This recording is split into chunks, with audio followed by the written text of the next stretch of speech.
भुसावळ शहरातील राऊनगर परिसरात जुन्या वादातून झालेल्या गोळीबार प्रकरणाचा बाजारपेठ पोलिसांनी अवघ्या काही तासात उलगडा करत दोन्ही आरोपींना ताब्यात घेतले आहे। आरोपींची शहरातून धिंड काढत पोलिसांनी गुन्हेगारींवर कठोर कारवाईचा इशारा दिला। सोमवारी रात्री दगडी पुलाजवळील हनुमान मंदिरासमोर घराबाहेर ओट्यावर बसलेल्या धरमसिंग उर्फ गोलू रायसिंग पंडित यांच्यावर दुचाकीवर आलेल्या दोघांनी कथित गावठी पिस्तुलातून 2 राऊंड गोळीबार केला होता।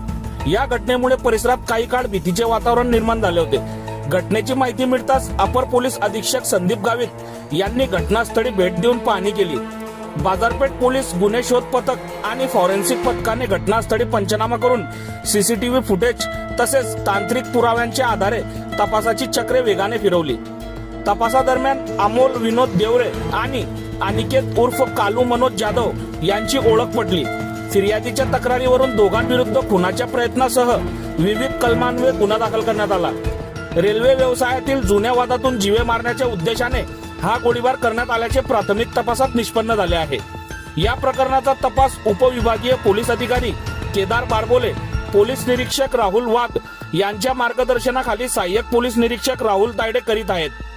दरम्यान दोन्ही आरोपींना ताब्यात घेतल्यानंतर बाजारपेठ पोलिसांनी त्यांची शहरातून धिंड काढत गुन्हेगारांना कायद्याचा धाक दाखवला।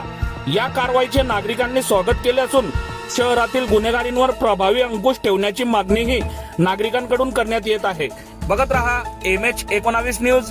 मुख्य संपादक श्रीकांत वानखेडे सोबत ब्युरो चीफ जोहेब सय्यद, जळगाव जिल्हा, महाराष्ट्र।